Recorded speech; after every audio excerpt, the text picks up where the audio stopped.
Wow.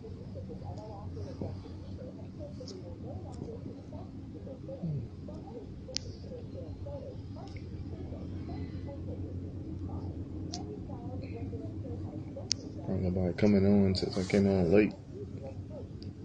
Alright, baby. Huh?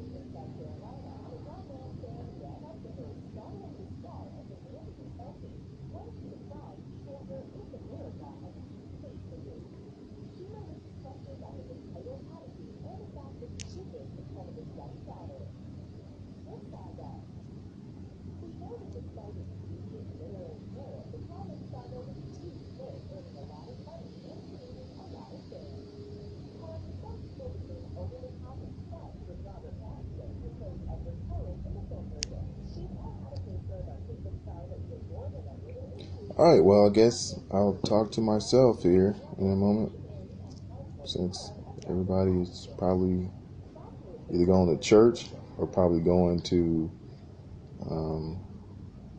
a family get-together or a family barbecue. I know I was late, so I'm talking to the person in the future watching this video. And today's subject is going to be about ancient Kemet, alchemy, and the emerald tablets. I know a lot of people see online there's a lot of information about the emerald tablets and what they think it is, but it's not the truth. Because you got a lot of people out there that try to deceive you of the truth and spiritual esoteric knowledge and the occult, so they can cut you off from the source.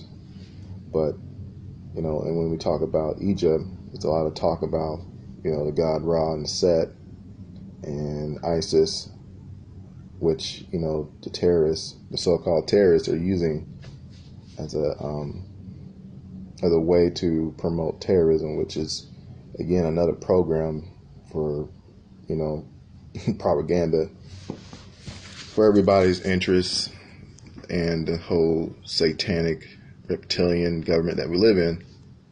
So I just want to go into the movie I was watching with one of my best friends, and I thought that was interesting because it just lets you know that that movie called, I think it's called The Mummy Returns, I think that's what it's called. They have a lot, it just lets you know exactly about how much occult knowledge they know and a lot of knowledge that they keep hidden from everybody else.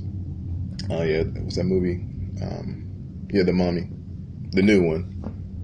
And I don't know if you guys seen that movie, but I'm probably going to have to spoil it for you if you're watching this video. But pretty much the whole movie, I didn't really finish it all. I'm gonna finish it today, but they were trying to resurrect, Set, and we all know Set has many names, and what was that?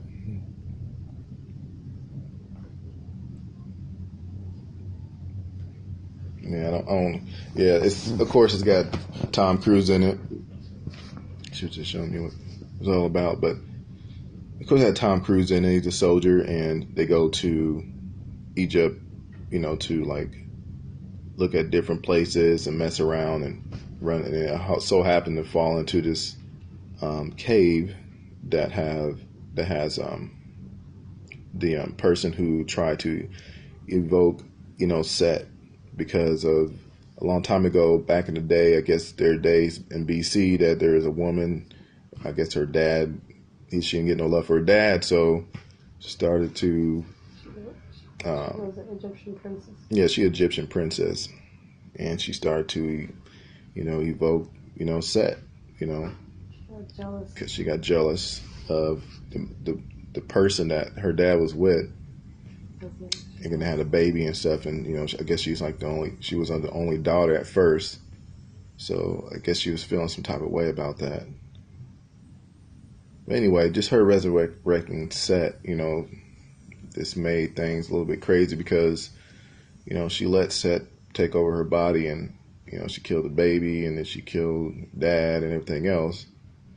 And then, you know what happens when people get possessed, when they don't, they're not controlling the essence of who they really are. They're only thinking about one thing, and they're just thinking about being betrayed or fear what I want and things like that. So she was possessed, and then of course Tom Cruise. The movie goes to Tom Cruise and this guy.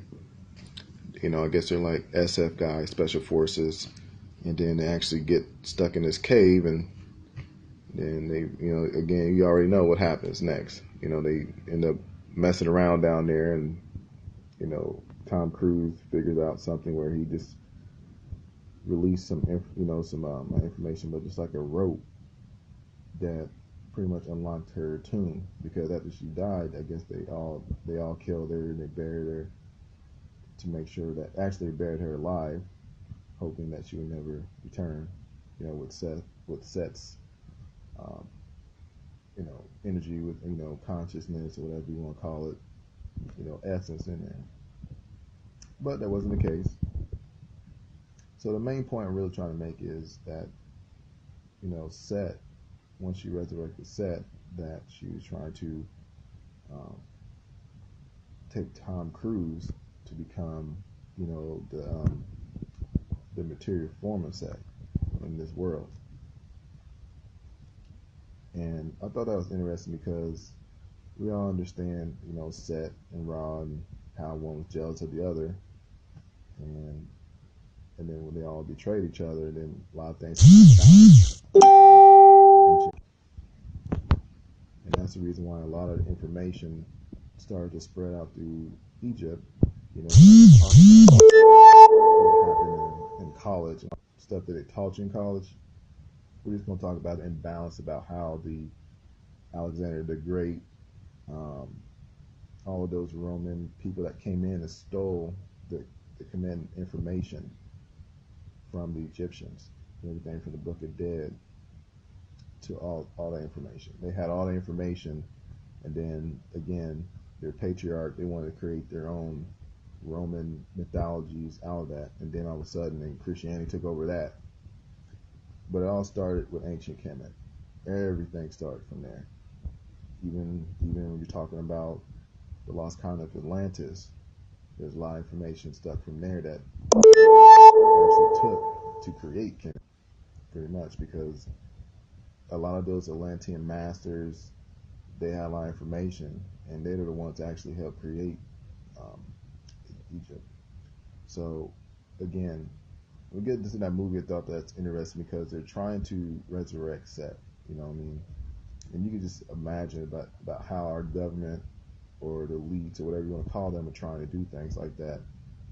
Them understanding alchemy, again, is understanding necromancy and also understanding how to bring the dead back to life. And so I thought that movie was interesting. I'm gonna finish that movie though, but you guys need to go see that. But also believe, if you're watching the movie with your third eye open, there's a lot of lies that they're trying to make sure that they shut you down from certain knowledge about it, especially when it comes to that dagger. Dagger. This could be many daggers. You can actually always create any type of dagger if you want to help you conjure different spirits or whatever, of course, right? And then they had a little amulet on top of it. It looked like amber to me, but talking about the Crusades, how they had that and made it or something, like that's a lie. You know what I mean? Because we already know that the Crusades were hiding black magic, because they were actually working with the spirit of the Baphomet, and everybody sees that, the goat head and the titties and that is, right?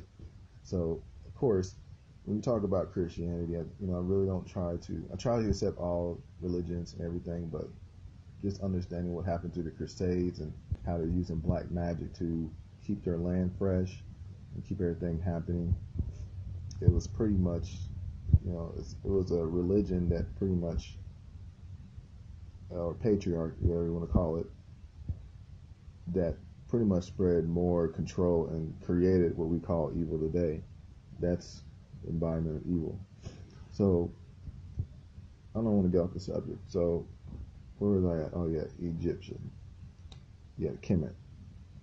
Now, I know there's some of you guys out there that talk about, the 12 tribes of Israel and all those things. And yes, in a sense, that's true. There's a lot of 12 tribes of Israel that we all had, melanated skin, and we were really tall. And a lot of people, as far as being, African or, descent or Mexican, that a lot of our origins, fell from that area in Egypt. But again, some, white people, they'd be like, "Oh, that's not true," and, it just gets crazy because everybody's like, "Oh, the black people," a lot of black people I hang around with that always on the street corner with their Bibles, talking about this is our Bible, brother, and all this other stuff. Like I understand that a lot of these things that say that we're the ancient sons of Israel, I understand that. I definitely understand that. But you gotta understand that Bible is written in 450 different languages. So you can't sit there and just say that, oh, this is the Bible when we're the really sons of God and because the white devil and again, it is a program. So get out of that mindset. 12 tribes of Israel. I totally got over that. And just to let you know that the 12 tribes of Israel, again, it's another program that's put out there to shut you down from the truth. So again, 12 tribes of Israel. So what is it about? Really, 12 is a astrological type number. So once you read the Bible, just go back and read that part that talks about the number 12. But I ain't gonna go into that because that's a different thing. We're talking about time lapse, timelines, and everything else. But really, what I want you to understand is about what's going on with how they're trying to use necromancy and alchemy to resurrect things from the dead. And that's really in that movie, that's really what they're trying to do. But you can actually see that in this reality is what they're trying to do. For instance, you see in the solar eclipse, they're trying to make sure that progressing with this Conor McGregor and Conor fight, that they're trying to draw energy from that. Again, that's energy they're using from everybody else to put on energy into something. And, having that lunar eclipse, that's drawing energy too as well. So they're actually using a complex system of magic that is really, you already understand that they're really working with different entities already. And so they're trying to make sure that they have enough power from everybody else's energy to conjure whatever deity or spirits that they have to take control. Because that's what the whole satanic philosophy, Luciferian, and I know there's good satanic people out there that are just, oh, I'm a god and fuck everybody else, right?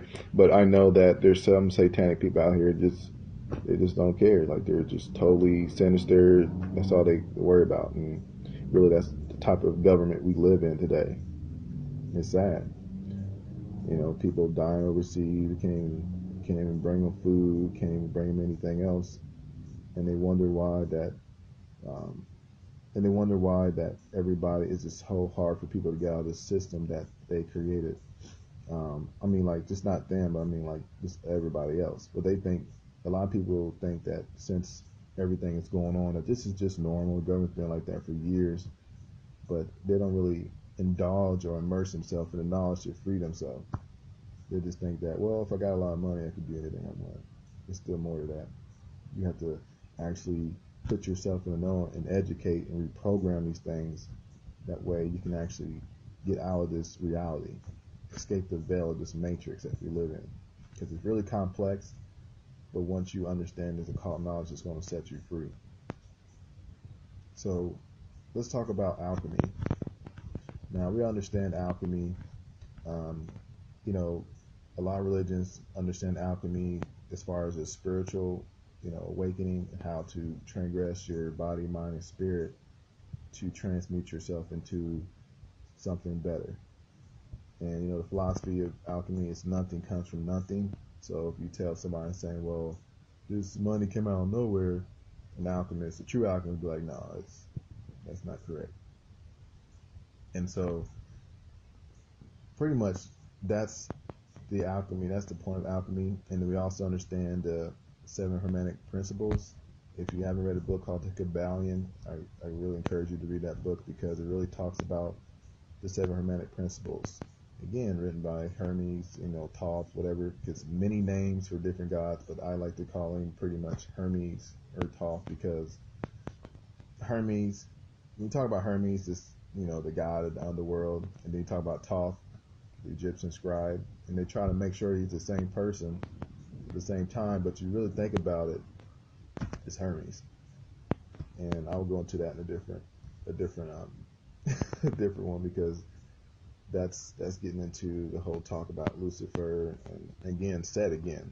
So it's a lot about them creating their own gods, their own patriarch, their own governments. This is what it's all about. You have to do your research. So we got the 7 Hermetic principles. And again, on the Emerald Tablets, which is the other part I'm going to talk about, the Emerald Tablet was written about 300 BC, a long time ago. And pretty much Thoth or Hermes, whatever you want to call him, whatever you believe in, wrote everything, in hieroglyphs about knowledge, about what's going on and how to really spiritually transmute yourself, alchemy, spiritual alchemy, mental transmutation. He had like the secret sauce of it, right? And so like Alexander the Great, again, that guy, he found it first, right? He found it first. That's what they're saying, right? Because again, you can't really agree with what history says all the time. If your third eye is open, you're always asking questions, you're always not believing, because it's knowing that there's some other stuff behind there. Because there's so many scriptures and documentation about Alexander the Great stealing the tablet and creating Rome and stuff, right? Which to me, it's just praising the Roman Empire and stuff, and then going into the Christianity and stuff like that. But again, they say that the green tablet is still hidden.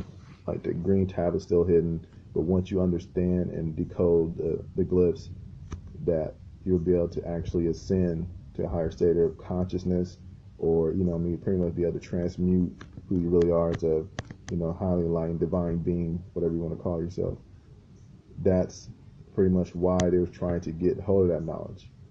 And again, and how does that fall into Set and everything else? Like they understood that, because during their time, they understood the green tablet. They probably read the tablet over and over again, and that's the reason why Egypt and Kemet, that's all they embraced the occult knowledge. That's what they're brought up on that. So the green tablet, they probably pretty much did it in their mystery schools. So back in Egypt, it's all about mystery schools. Here it's about college and universities, which are, again, a different subject I'm going to go into, especially when I get into for-profit colleges. But again, that tablet is going to help you understand how to transmute everything. Because when you talk about alchemy, it's not about just, creating things better. It's about taking what you got and mixing and matching and to make things better. And we understand Wicca and witchcraft, that every time you have a potion, you have something, but the more elements you bring into it, it makes it better. That's elixirs, simple alchemy. It's not any evil stuff, whatever, but you have different things that you can use to heal yourself, and you have different things, herbs and spices that you can use. And so again, alchemy is a lost art. It's not all about just it's not all about the potions and the motions and the charms and everything else, but it's also about the spiritual transmutation and the mental transmutation that you have when you're connected to the universe. And just feel a lot of people, they forget about that, because I know a lot of people start to do witchcraft stuff. They just want to be powerful, you know what I mean? Which is the reason why you're not powerful, right? So again, it's, because I done walked around people just trying to test me. So anyway, that's a different subject. But again, you got to understand the spiritual alchemy, because it's really how you're going to be. It's really how you're going to really, I would say, enjoy your ascension process, because you really want to be balanced. And I don't mean to be perfect, but you mean accepting all sides of all polarities. You have the seven hermetic principles, pretty much like the part of the green tablet that lets you know that this is the principles that you need to follow first before you get into anything else. And from everything on read, that's probably the first part of the green tablet they know. I don't know how many words is on the green tablet, but there's probably a lot, because this hieroglyphs are very complex. And of course, everybody says, well, I got a little piece of it, but no, they don't. So again, the person is probably hiding that information is the elites, right? That's why we're pretty much stuck in this system that it's pretty systematic. But again, these seven hermetic principles, we know principles of polarity, knowing that everything has its polar opposite, and then you operate from that. Again, that's pretty much transmuting your mind or your spiritual ascent, that you're understanding what's light and dark, and in your mind you're understanding what's good and bad. And so pretty much that just crosses out ego in your mind and help you understand that you're not always trying to be right about something. Because you know that everybody gets in the conversation and they'll be like, oh, this is right, man, I'm telling you this and that. But you go in a conversation saying, that's cool. And they'll look at you like, why? What do you mean that's cool? You don't agree with that? Like, why do I have to agree? I don't have to agree with anything else. Yeah, the green tablet, it does come in many forms. It comes in many different forms, shapes, sizes, you know what I mean? It may not even be a green tablet. So just to be real about it, because it's just that from some people I understand that it's a green tablet, because people always want to put, again, it goes back to the principle of polarity. They want to be right about it. And so if we understand these seven hermetic principles, we're really understanding that on that part right there, polarity, we live in a polarity right now in this universe. It's pretty much, we're being controlled by that principle of polarity. And then it would go into the principle of vibration. If I say rhythm, but vibration. And what it says is that everything vibrates and everything moves. So people are like, oh, so what does that mean? So pretty much, I like to use it as far as money goes. I don't know if you guys read the book Think and Grow Rich by Napoleon Hill. He does kind of go on that, but he doesn't really say that this is the seven hermetic principles. He never says that, but there's a lot of esoteric knowledge that he's talking about in that book, but nobody never said that's what he's doing. And really, that book, he made the money principles on the esoteric knowledge. So pretty much with the principle of vibration, everything moves, that you got to keep things going to get to where you want, or building that energy or that vibration to start to solidify something in this universe, as far as money, wealth, anything that you want. And the more the vibration that you're on, or the current that you're on, it's going to let you know what you're going to have or what you're going to form.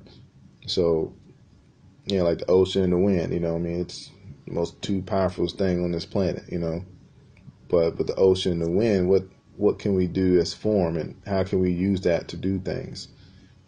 Well, look into your local witchcraft book, okay? So again, because the principle of vibration is powerful, and there's different vibrations that we can tap into, different types of energies, the thing that's already moving, because everything vibrates. And if you can tap into that, the source of the consciousness, the collective consciousness, or different types of currents, then you'll see that you can use that to your advantage. And it's not saying your advantage because it's, you're just trying to cheat the system and use magic. Again, you're still in that polarity thinking mind. So you got to get out of that. So the principle of rhythm, just letting you know that everything moves. The rhythm, everything has a rhythm to it. I mean, we understand that during a lot of rituals that a lot of people use rhythm to awaken things, to get them moving at the same time. So we understand rhythm, that rhythm, you can do a lot of things with rhythm. I don't need to go into that further. You just need to really meditate on rhythm. Because really, if a lot of people don't have rhythm, then things become out of balance. Say, for instance, that a lot of people, in life, they don't have a rhythm to their life. It's just like they're just all over the place. And they really wonder why they're so stressed out and not focused, because they can't really handle what's going on. Yeah, if you just join this live stream, make sure you share this on Twitter, and make sure you follow me there on Twitter, and give me some hearts. But yeah, I could play music. And so the principle of rhythm, again, it's about the rhythm that you have in your life, the rhythm that you're going to. You got to have a certain rhythm in life in the first place, because if you're really not going into, you're going to work, you're doing this, you're doing that. But if you're somebody that's going to work and doing this, and you're not focusing on what you're doing, just going through with whatever you're doing, and the routine is just all over the place, then you're not going to have a balance of what you're doing. Because rhythm is about balance, but it's also about other things. But rhythm is very important. Then we have the principle of correspondence. As above, so below. A lot of people get this thing, as above, so below. Like, what do you mean by as above, so below? Well, we gotta understand that everything as far as the spiritual world and material world is pretty much one and the same. But again, there's different principles that go with that when you're talking about the spiritual realm and the the physical plane. Now, a lot of people understand that hold on, what you mean? Yeah, she's playing some music for me. But a lot of people understand that, as above, so below, that anything you do up there, you can bring it back down here. Just like everything you do down here, you can bring it back up there. And that is possible. And also understand that's alchemy as well, because if you're understanding that your thinking or your intentions is to do something, to create something in the spiritual world, you can bring it back down here into the physical realm. And understanding that as spirit, that is pretty much the essence right there, is spiritual transmutation, because that's what we do when we think about different ideas and concepts and things like that. The principle of correspondence, or as above, so below, is very powerful. And understanding witchcraft, people always think that, well, I just created this new spell, it didn't work, or I did that. Okay, it doesn't work. Or maybe you're a Christian, maybe you prayed about something, it didn't work. Well, that's a different type of correspondence, or as above, so below. But the thing is, you got to understand the way things manifest. And if you're understanding manifestation, you're understanding alchemy, the spiritual side of it, but not the other side of the alchemy. Because manifesting is really about magic and spiritual alchemy, the spiritual aspect of it. So, again, as above, so below, just keep that in mind about whatever you do and anything that you do, that everything is one and the same. But also, if it doesn't make sense in your imagination, that your mind can pretty much create it. Again, there's the as above, so below, connection between that, our imagination, and what we see as conscious. Again, I talk about this a lot. People undervalue their imagination a lot. And they wonder why, a lot of things don't work for them. Because as you're a child, your imagination is going on 24/7. This world looks different, from your imagination as a child versus when you become an adult. Because your mind gets cluttered and clouded with all these responsibilities and bills and everything else that you can't even go back to that mind, because it's pretty much, it's deemed that you're an unfit parent if you act childish and all these other things. Don't listen to all that stuff. Being in that mind, in that imagination like that, can really manifest some things going on in your mind. So keep that in mind when you're thinking about as above, so below.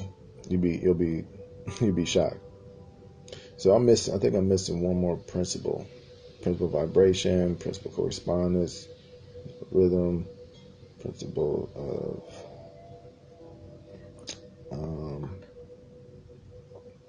well, I'll just talk about those principles, because to me, those are some important principles. If I miss some, then you can actually follow me on Facebook at facebook.com/Enlightened Networker, or go to my website, enlightennetworker.com, or you can follow me on here and go to the next stream and ask me more questions about the 7 Hermetic principles, because I'm pretty sure that I touched off all of them.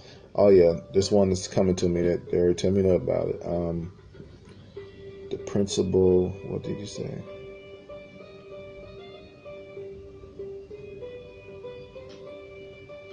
Oh yeah, the principle of causation, pretty much the principle of cause and effect.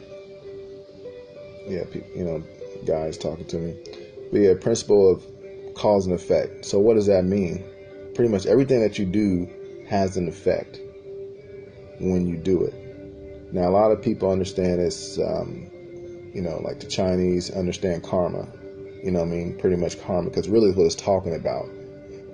But back then, back in ancient Egypt, they didn't believe in like karma or whatever. Again, they created their own patriarch. They understood that, oh, well, this is karma. It's like the other religion and Hindu, they probably call it something else, right? So again, the cause and effect about what you're doing. Everything that you do has a cause or a certain effect.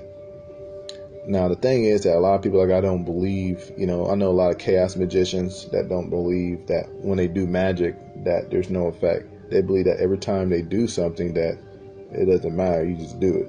Nothing comes back to you.